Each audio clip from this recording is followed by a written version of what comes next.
The day is here. We've got inner fenders, outer fenders, and we're gonna be installing them on the Wrangler today, hopefully. We also got a bunch of rough country stuff, so this will be fun. It's gonna be a good, fun day. A lot of projects going on. We have Jeep Wrangler, we have box of parts, we have dog, more Jeep Wrangler. We have very tired cameraman who's going to do all the work on said Jeep Wrangler. So, stay tuned and find out.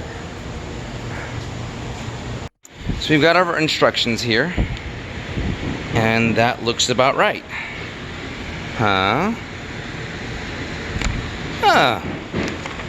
So we're looking pretty good.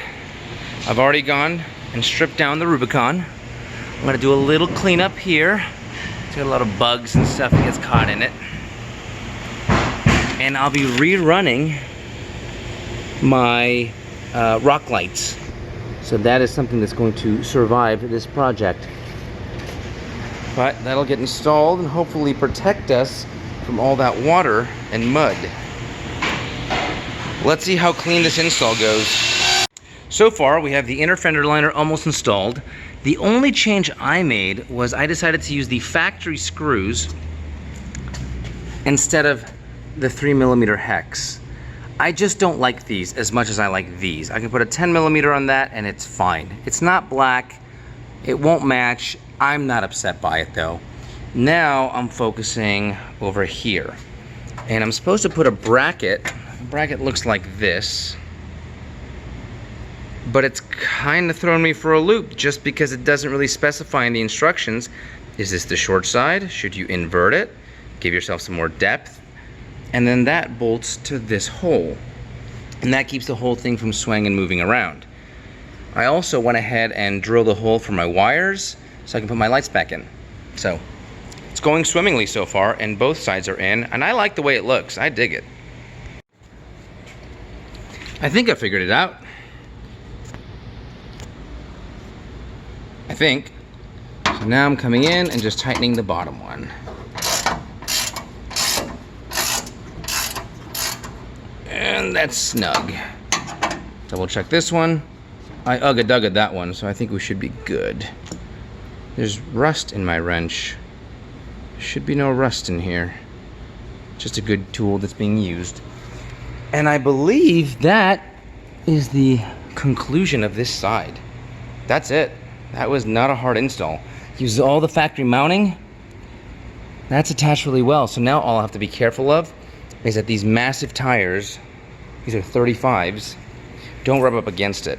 But I guess the only way to prevent that from happening is to lift her. So she'll be getting a 2.5-inch lift pretty soon. And hopefully looking like a really just beefy off-roader without going crazy on her. I'm gonna go do the same exact thing now on the other side and hope for the best. There's the bus. Alrighty. Instructions say 1 hour. I'm gonna go ahead and say, not true. The kit itself is simple enough to put together. The fit and finish, not fantastic. So this one, it's made by Hooke Road. It's really well priced, it looks good, but ultimately the fit and finish is just not there as far as precision and how everything goes together. And I did something I'm not really proud of, but I wanted to finish this job at this point. Everything went in nicely so far as that. Where we start to run into issues is the final bolt. Now, I loosened things up, I tried every technique in the book, couldn't get it quite right. But this bolt right here that attaches on that weird Z bracket, it was nothing lined up properly. And that just comes down to sheer fit and finish. And this could have been avoided had they made that like a slip hole, right? Where you have a little bit of leeway to play with it and you're done. But no, instead I had to grab the big guns and ugga-dugga it because I really had, I'm out of time and I'm frustrated at this point. Like, it just won't go in. A simple fix for that would have been just a longer slip hole to just move back and forth on the main panel. Would have been great. So overall, I think it looks good. We're gonna find out if the finish lasts a real long time on this thing, because I don't know. It's powder coated, it looks like. It feels nice and powder coated. So we'll see. The other thing, it came dirty in the box. Like someone was wiping it down or dusty, which is not a big deal, but it kind of lets you know what the quality control is. I've recently ordered a few things from Hooke Road, or Hooke Road, sorry, Hooke Road. My usual is Rough Country, because we're a dealer for them, and I really like their stuff. But I wanted to give this a try, and I have to say the Rough Country is probably going to be a lot better quality than this one. I also didn't use most of the provided hardware, just because it didn't seem to make sense to me why I would use a hex bolt, which was what most of these bolts are, that usually strips out once they get a little old. I'll use the factory bolts that came with it. Mopar knows best, they designed it. And we'll see how it holds up. Now, the one thing I can clearly see is my tire right there. My finger's jammed in now. That's going to rub. That's going to rub like hell. Off-road at the very least. So that 2.5-inch lift, that's on its way. The next project we have is adding the new fenders. Same, Hooke Road is the brand. I think they're gonna look fantastic, so I'm kind of excited about them. I really like the look of it, which is what has me going, but we'll see what the fit and finish is like. And for the first time, I broke a sweat. Ridiculous. So, stay tuned, we'll get those on next. So this is the packaging. Everything looks pretty good. Remington's inspecting it, and what do you think? Looks nice? Something that immediately pops out to me that gives me some concern is the way this looks like it's gonna mount. This has what looks like, almost like it protrudes out. It's like it's risen above, right? So we're no longer using this metal as the base. It is now these. And I'm wondering how that's gonna hold up off-road, because that's gonna put some serious strain on small parts of this. So, let's see how this goes. We've got day 2. We're starting on the fenders. I've opened things up a bit. I've started test fitting them to see how they're gonna look on it. And these look fantastic so far. This sort of concerns me, how they're kind of elevated. You're not resting on the metal, which is the strong part, but this. And you have angles on some of them. But I'm guessing this will all be explained to me pretty soon. And then the other concern I have is some of the hardware that it came with. If I come here and I look at the hardware, which there's a lot of pieces, there's a lot of these rib nuts, which I haven't quite figured out where they go. I went to Harbor Freight just in case and bought another set of rib nuts. But if I come and look at the mounting holes, this rib nut doesn't even remotely fit. I mean, that's just not going to happen. So let's see where this goes. An hour later, and we have one fender on. And while I will say, it does look pretty good. I actually really dig the look of that. The instructions are absolute garbage. The hardware they include, which is these riv nuts, garbage. Everything that was included as far as the installation process goes, garbage. We are an installer shop and we're struggling with it. In fact, we're using our own hardware at this point, or repurposing their hardware, because it is garbage. At this point, I couldn't recommend so far this stuff. And now we also have a rattle that comes from down here, and it's not the new panel they sent us, but I believe it's rattling right where was that you? No, it's rattling somewhere over here. There's the rattle. It's gonna be in this body panel. Oh, okay. There's the rattle. And that is just not going to go away. No. And that is going to suck on the road. But, yeah, couldn't really recommend it at this point. Figured out the rattle. It is this little body panel, which again, you can't see anything without light. Let me see if I can get some light in there. that body panel right there, we simply bent it out a bit. All good, but it's all Hooke Road stuff, so it just doesn't play well nice. Update. The fronts are now installed, and they're sturdy. They're really nice and sturdy. No vibration because I bent in the panel on both sides, but they both look really good. Get a lot of tire, but it won't be enough to kind of fling stuff at the window, hoping. So the front ended up going in just fine. However, again, you have to make that hole to accommodate the bolt for the inner fender that they sent as a kit, which blows my mind.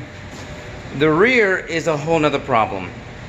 It's not going in easily. The riv nut idea is just a bad idea. All of it's going to be more of an adventure for tomorrow. However, I will film it, I will post it, and you guys will see it. So stay tuned. Alrighty guys, so we're back. The Jeep is done. Well, almost as close as I need to get it done. The rear fenders are on. They were incredibly frustrating, but they're there. I did a little work under the hood.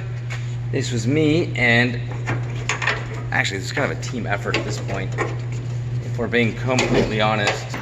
Okay, so if we're being completely honest, this was a team effort. The front, my dad and I did, and I think they came out really great. Just a crap install.